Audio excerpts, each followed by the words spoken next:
the world is officially in disbelief because President Biden and the White House are being unreasonable. That is at least coming from the top Republican negotiator, Representative Jarrett Graves. Now, he ended up telling reporters this statement. Listen to this and let me know your thoughts down in the comment section below.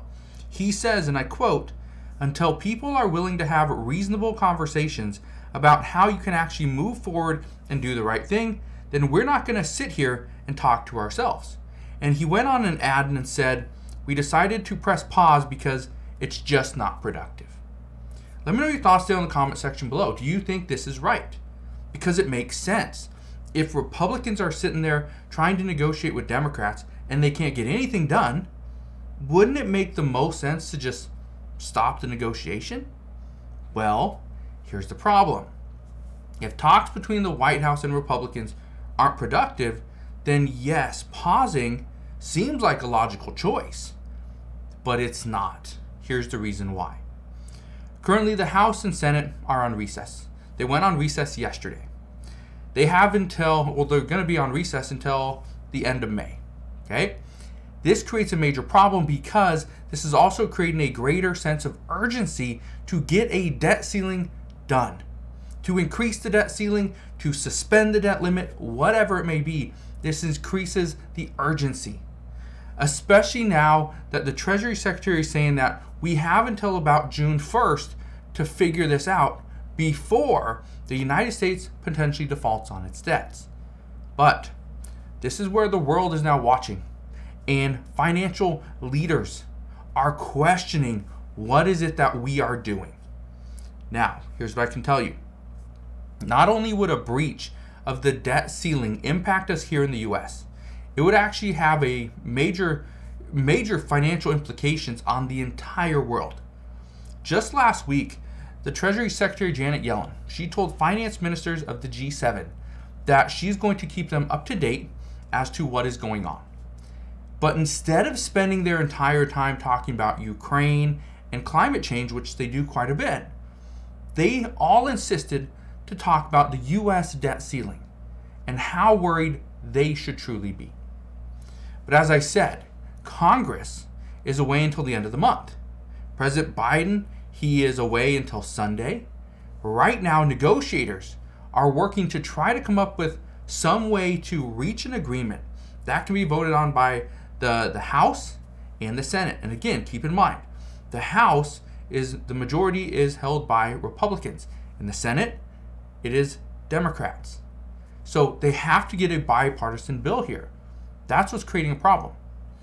Now, just yesterday, you probably heard this or seen this on the news, where Speaker Kevin McCarthy, he came out and said he is actually very optimistic that a deal would get done and that the House could vote on this bill by next week. However, that was yesterday. Completely different tune today. Now, according to the reports from CNBC, they are saying that the hardliners are the ones that are making this negotiation extremely difficult. But why? Well, according to CNBC, the reports are that both parties have said that a compromise is on the table, and it is a must. But it's because of these compromises from both parties, and again, both parties are acknowledging that the eventual bill is going to be unacceptable. It's just going to be unacceptable because of the compromises they have to make to get the deal done. So what does this mean? Well, unfortunately, this means we go back to the negotiation table and we keep on pitching ideas and something's eventually going to stick. But here's what we know. What we do know is that when there are hardliners holding out for something, it makes it very difficult to get a deal done quickly, which is why Republicans took a step back in hopes of getting closer to this agreement. But I want to keep your mind at ease for just a bit, because this happens all the time. Just because a bill isn't getting accepted right away doesn't mean they're not making progress.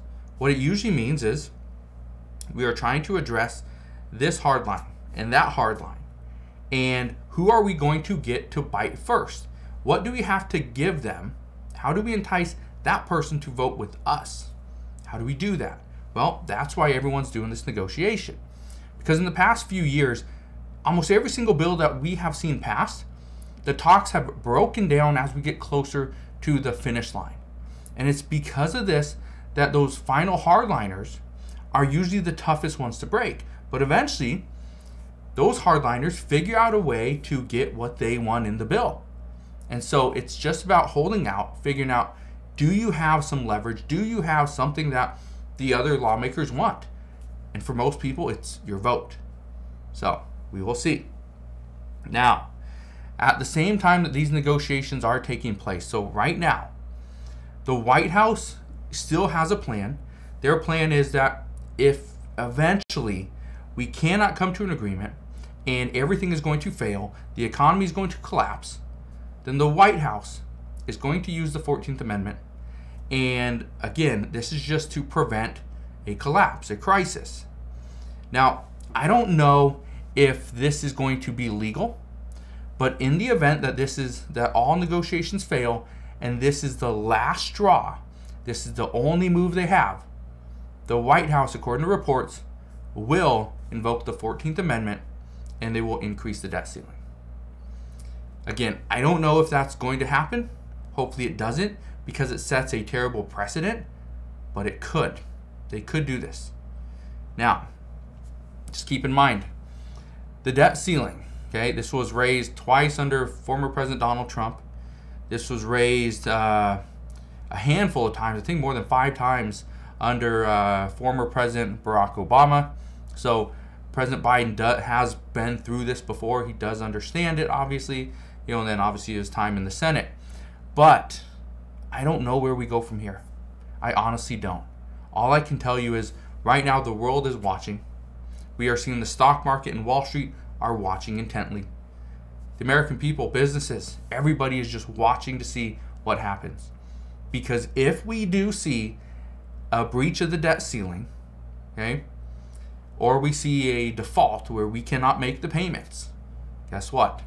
It could be an instant recession. And an instant recession will cause pretty much a global catastrophe. Again, massive scale. So that's what's happening right now. Again, as always, as I know more, I promise I'll come back on and share all the latest news and updates.